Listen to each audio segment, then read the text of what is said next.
Buenas, buenas, ¿cómo están? Soy Ayelen Correa, una persona entusiasta, apasionada, resiliente, que le encanta disfrutar de la música. Como pianista, docente, especialista en miedo escénico e interpretación emocional para músicos, y que en esta pandemia descubrí mi faceta como escritora. ¿Qué es el miedo escénico? Lo vamos a dividir en dos instancias. Vamos a hablar primeramente de la emoción que interpela esta situación, que es el miedo. El miedo es una de las emociones primarias que tenemos los seres humanos y que gracias a esta emoción nos permitió sobrevivir a lo largo de toda la historia del planeta.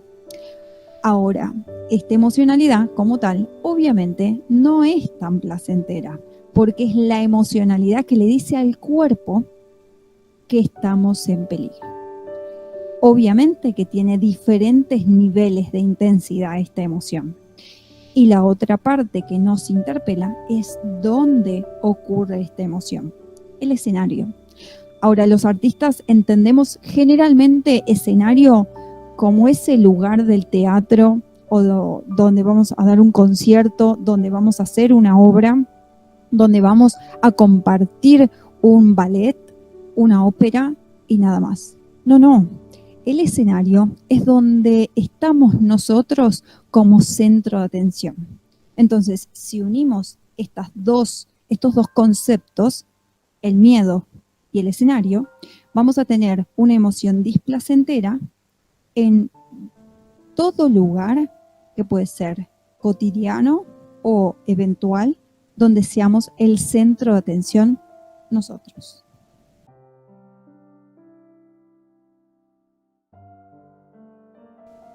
Como dijimos anteriormente, las emociones están en nosotros para poder entender nuestro entorno por medio de la decodificación de la información y que nosotros podamos comprender qué hacer con esa información que nos brindan las emociones.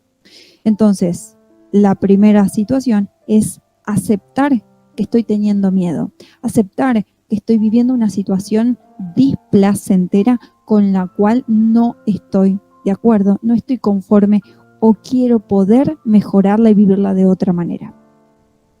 ¿Cómo se trabaja? Bueno, primero dando el paso hacia adelante, aceptando esta realidad.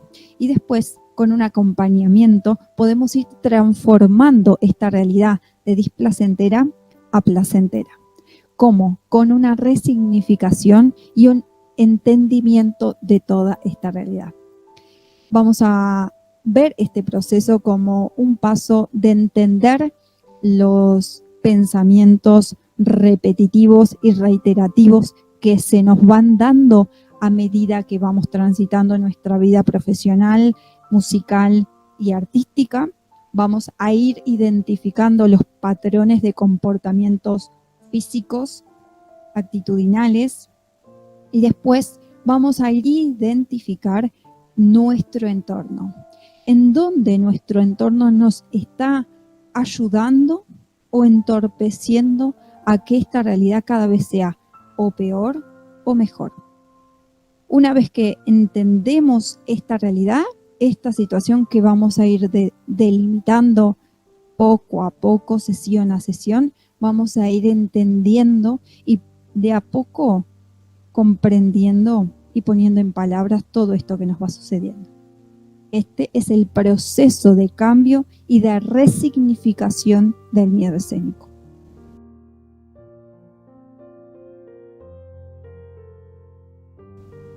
Bueno, y ahora nos vamos a adentrar explicativamente un poco en cada faceta que tenemos del músico en particular. Vamos a ver que hay varios aspectos que nos interpelan en nuestra vida, en nuestra realidad y en nuestra formación. Podemos hablar del primer aspecto, que es el filosófico, que son todas las preguntas que les voy a dejar al final como ayuda, que tiene que ver con la determinación del por qué, el para qué, el cómo y de qué forma vivo y transito filosóficamente en la música en mi propia vida. en el aspecto analítico, que es todo lo que vamos a aprender en la formación académica estructural de la música, cómo es la música, la forma, la estructura, las bases, los cimientos de composición y demás. La otra parte que tiene que ver con la emoción, que hablábamos del miedo escénico. Es decir, tengo que conocer mis emociones como persona para después poder llevarlas al ámbito del arte. Y por último, el aspecto psicológico. Y acá me voy a adentrar un poquito más, porque hay dos secciones que tenemos que tener muy presente en esta realidad. Por un lado, nuestro aspecto psicológico del músico está conformado por el crítico guía y el intérprete.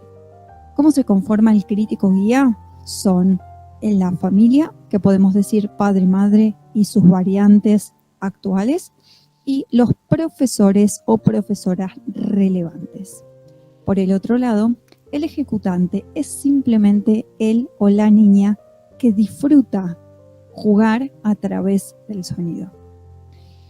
Y acá es donde se unen a lo largo de la historia la formación psicológica del músico.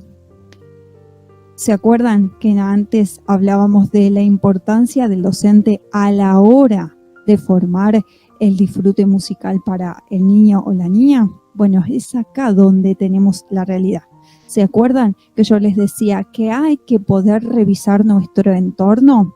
Es acá donde el crítico guía va a hacer mella y huella a lo largo de nuestra historia para poder entender cómo vivimos la música.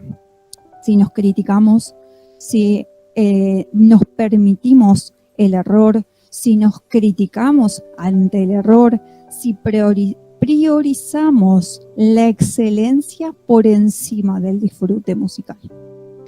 Y acá es clave esto, es clave poder entender cuál es nuestra voz interna del crítico guía.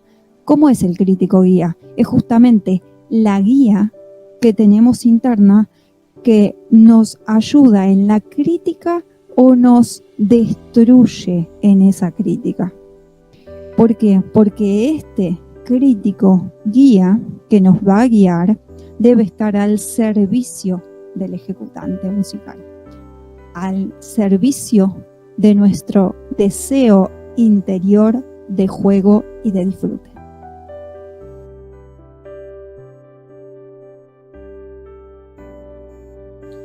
Bueno, hablar de la desconexión del vínculo entre el crítico guía e el intérprete es hablar del miedo escénico, de la vergüenza escénica, del hastío de la cotidianeidad, del estudio, de la carrera, del concierto y de no saber qué hacer con nuestra vida artística. Estos son 4 elementos, 4 pilares que nos denotan que estamos en una situación de vínculo displacentero entre el crítico guía y nuestro intérprete. ¿Cómo puedo identificar todas estas cosas en el día a día? Sobre todo cuando estoy pensando por medio de mi papá, mi mamá, mis profesores referentes, que todo el tiempo los estoy escuchando diciendo cuidado con este error, cuidado con esta nota, cuidado con esta parte que tenés que ir más rápido y todavía no lo lográs, mirá que tenés que varios años de carrera, fíjate hoy que no estudiaste, tenés que ponerte al día. ¿Cómo hoy no estudiaste? Son un montón de frases, un montón de pensamientos rumiantes que se sostienen a lo largo de nuestra vida y de forma sistemática, que eso ingresa a nuestra psiquis, se queda y se transforma como propio. Y cuando estamos en el estudio cotidiano, donde estamos sentados adelante de nuestro instrumento, en mi caso como pianista, pienso en todo esto menos en cuál es la emoción que me propone hoy el compositor de la obra que estoy por interpretar. ¿Cómo me siento yo hoy con mis emociones? ¿Concuerda, por ejemplo, con esta emoción de ira que se está dando en este movimiento de la obra con mi emoción de alegría que tengo hoy, o si fuera lo opuesto, con mi emoción de hastío con esta realidad que estoy viviendo, y que por lo tanto no quiero estar sentado delante del instrumento tocando porque no me siento óptima, no me siento con ganas, no me siento con la motivación y el deseo necesario para estar ahí. ¿Está mal no estudiar? No.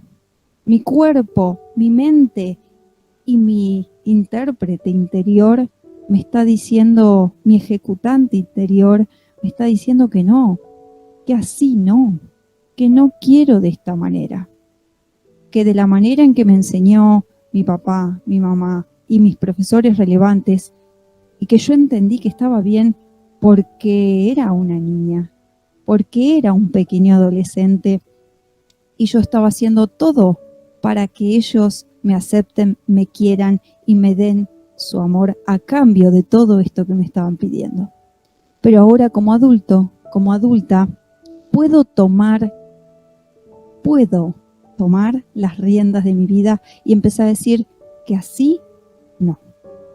Puedo empezar a decir de esta manera en que me enseñaron, quizás yo no estoy de acuerdo, o quizás para mí no está bien porque me hace mal. Puedo no saber cómo hacerlo, por supuesto, pero puedo entender que de esta forma mi cuerpo y mi mente y mi corazón no están de acuerdo.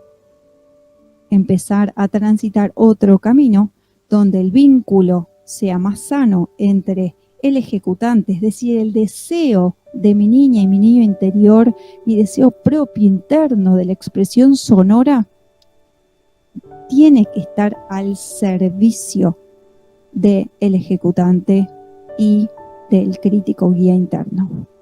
Entonces, esta situación displacentera la puedo ir transformando, pero tengo que estar consciente de todo esto, por más de que me duela, porque esto, mi deseo propio, es lo principal.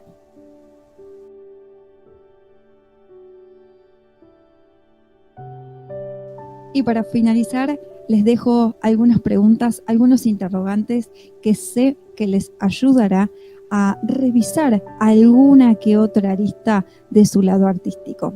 Estas preguntas las voy a hacer direccionadas al músico, pero pueden tranquilamente direccionarse a la faceta artística que vos elijas.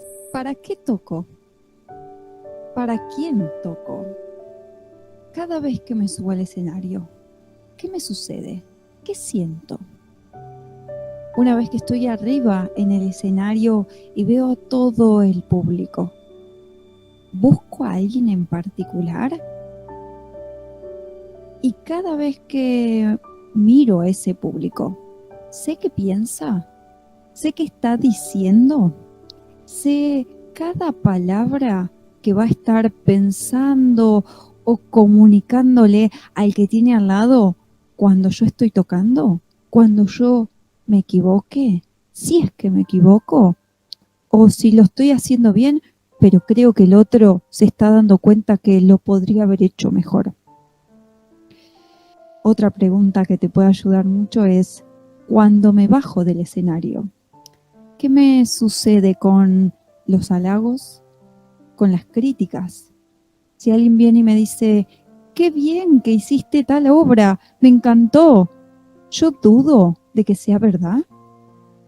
Y si otra persona se acerca y me dice, menos mal que la pudiste sobrellevar esa parte de tal obra, pero no se notó, yo me di cuenta simplemente porque la conozco, pero lo hiciste muy bien, así que menos mal, lo llevaste bien. ¿Qué me pasa con esta crítica o que esta persona se dio cuenta de esto? ¿Me lo tendría que haber dicho? ¿Yo defiendo mi trabajo, mi expresión musical? Y por otra parte, cada vez que interpreto esa obra, ese movimiento de una sonata, puede ser en el caso de los músicos, o un folclore, un tango, ¿qué me pasa? ¿Estoy contando una historia? ¿Estoy contando algo que quiero comunicar? ¿Estoy transmitiendo esa emoción que me interpela esa obra? ¿O simplemente soy un mero reproductor de sonido? Espero que te ayude para seguir revisando estas aristas que tenemos los artistas, del público, de nosotros y del arte que buscamos transmitir y compartir con el otro. Gracias por haberte quedado hasta el final y por supuesto me podés encontrar en todas mis redes como yelencorrea.musica. Te espero.